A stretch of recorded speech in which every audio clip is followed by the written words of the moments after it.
はい、皆さん、こんにちは。はい、今からですね、バランスボールについてちょっとね、説明をしたいと思います。はい。バランスボールのね、エクササイズっていっぱいいろんなところで紹介されているんですけれども、大前提として、バランスボールで正しく座らないと、ちゃんとした効果がね、出ません。そこで、これ基本の木なんですけども、バランスボールのね、正しい座り方についてね、説明をしていきたいと思います。はい。では早速、バランスボールにね、座ってみましょう。はい。はい。で、バランスボールにまず座ったらですね、一番最初に確認していただきたいのが足の幅ですね。だいたい腰幅ぐらいにしてください。はい。で、腰幅ぐらいにして、膝がね、中に入らない、もしくは、外側に向かないようにね、ちょっと極端に、外側に向けてみてください。はい。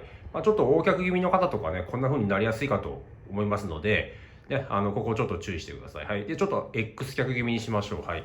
ちょっと X 脚気味の人だとね、リラックスした格好だとこのように膝がね、中に入ってしまいやすいと思いますので、ここも気をつけてください。はい。じゃあ、ニュートラルな、向きに戻しましょう。はい。膝とつま先が同じ方向を向いてね、ニュートラルな、状態を作ります。で、繰り返しになりますけども、足幅、膝の幅は、腰幅ぐらいを基準にね、してください。はい。じゃあね、まずこの幅をね、確認をします。じゃあ、ちょっと横向きに座っていただけますか。はい。はい、座り方自体は先ほどと全く同じなんですけれども、今ちょっと横向きになってます。はい。じゃあ次ね、膝の角度大体ね、直角にしましょう。はい。そうですね。で、直角にしたら、次はですね、今度で上半身になるんですけれども、両手の位置ですね。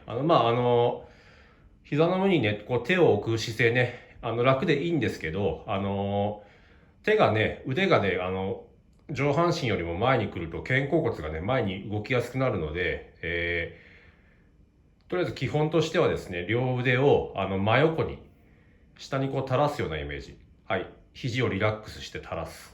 はい。この状態が肩甲骨がね、ニュートラルなポジションです。で、肩甲骨を寄せようと思ったら、少しね、そのまま両腕を後ろにぐーっと動かす。はい。ただしね、背筋をね、後ろに、背中を後ろに倒さないようにね、ちょっとね、倒れちゃってるんで、もう少し背中戻しましょうか。はい。はい。これが肩甲骨が寄った状態ですね。はい。ですので、ちょっと猫背気味とかっていうことがね、気になる人は、このように両腕をね、後ろに下げると、肩甲骨を寄せることがね、できますので、これ一つ覚えておいていただけるといいかと思います。じゃあ、最初なんで、ニュートラルな状態からいきたいと思うので、両腕を真横にしましょう。はい。はい。で、ここから、今度はね、頭の位置を、天井に向かってまっすぐ引っ張られるようなつもりで、体をビーッと伸ばしてみましょう。はい。ちょっと後ろにのけぞっちゃってる感じがしますね。はい。はい、そうですね。はい、できる限り頭を真上に引っ張られるように、そして、腕はね、自然に伸ばして真下に垂らす。はい。はい、横から見るとね、このような感じになります。はい。おさらいで言うと、膝が直角ですね。はい。そして、背筋をね、後ろに倒しすぎない。いいですか？そして両腕を真横に、置いて、肘を伸ばす。はい。で、最後に頭の位置をまっすぐ上に向けます。はい。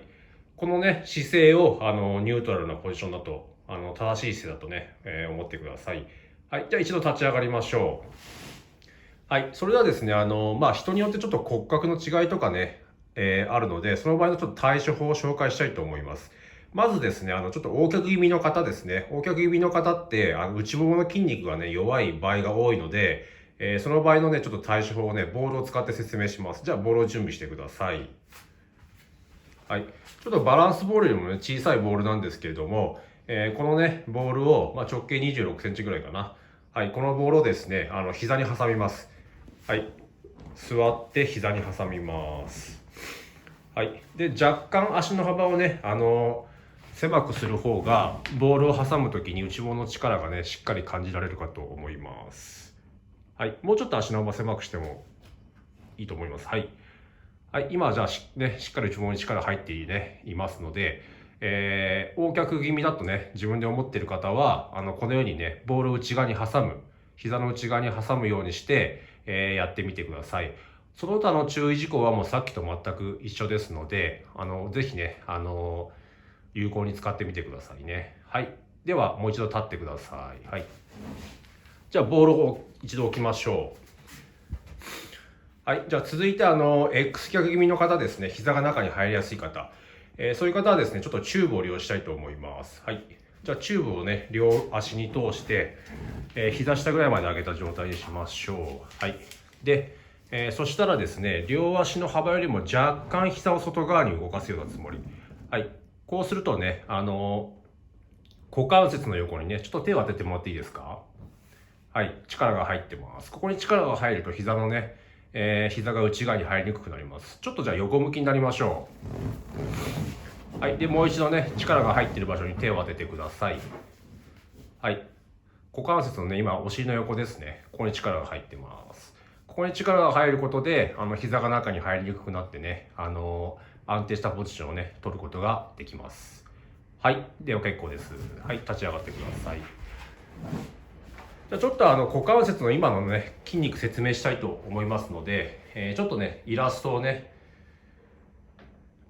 見て説明していきたいと思います。はい。じゃあちょっとすみません。骨盤の方にちょっと行きたいので。はい。これね、まず正面から見た骨盤ですね。はい。じゃあもう一回ちょっと元の位置に戻してください。はい。